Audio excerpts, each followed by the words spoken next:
Black Tie is the 12th episode of the first season of. This is directed by Don Scardino, and as always, there will be spoilers as I go through the episode and share some thoughts. I won't go through scene by scene, but I'll talk generally about what happens. Honestly, it's one of the most memorable episodes. I remember this really well from the first time I watched the show. I don't love it. I don't hate it. Absolutely not. But it's not one of my favourites. And I think there are two reasons for that. I don't love the character of Gerhardt, and I'll talk more about him in a moment. But I also prefer the episodes when we're at the TV studio and we have a lot of variety and we get to see clips from shows. Those are the ones that I tend to favour, generally speaking. So this just didn't offer as much to me as some other episodes do, but it's fine. There is a subplot I'll talk about very briefly, and this is the fact that Tracy is trying to encourage Pete to cheat on his wife. Honestly, I don't really care about this part of the narrative. Kenneth's role in it was quite good. He's obviously trying to stop Pete from doing this. Some good messages there. It's not bad padding. It was a good reason to take us back to the studio. But other than that, I'm not that bothered about it. The main narrative revolves around the birthday party of Prince Gerhardt.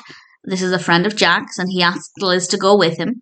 And initially she was worried it was a date, and I do like the fact that they cleared this up very quickly. They could have dragged it out for the entire episode. Is this a date?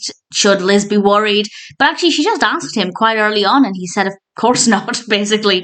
And I'm glad. I think that was the right decision there. Jenna is also there because she wants to marry a prince. He's not the prince she was hoping for. He has physical differences, and honestly, I don't love the character. Not because of that. There's just something about his personality that's not the easiest to sit with. He's played by Paul Reubens. The performance is very strong, but I don't like the character. And Jenna has to decide whether she still wants to try and be with Gerhardt, and it just so happens that he's interested in her. And it plays out well enough, I guess. It's not bad. Again, though, I don't really love it. Liz meets Jack's ex-wife, Bianca, played by Isabella Rossellini. She was an interesting character. I quite liked her. I thought she was well written. The performance was very strong. I certainly didn't mind her at all. And as I said, there are some spoilers here. A fight breaks out at one point. It was very well executed. Definitely the more interesting of the supporting characters here. Bianca was pretty fascinating, and it gave us a little bit more insight into Jack's past as well, which is always quite nice. Also, I love the colour of the outfit Liz is wearing. Absolutely gorgeous.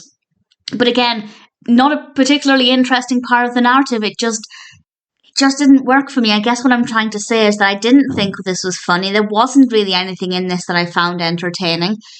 The performances were absolutely fine, but in general, for me, it just wasn't a good episode. So definitely not one that I enjoyed. But as I said, it was one that's very memorable. So I guess it did something right. If I'm binge watching this season again, season 1, I think I'd skip this episode. And that for me is a sign that I don't like it. If I'd watch it, maybe I'm not that bothered about it. But this one, I don't think I'll ever watch it again. I may well have thought that the first time I watched it, but here I am. Either way, the story works well enough. Digging into Jack's past a little bit more was interesting. I quite liked Bianca as a character. I loved the colour of the dress Liz was wearing. But other than that, not a lot in this that entertained me.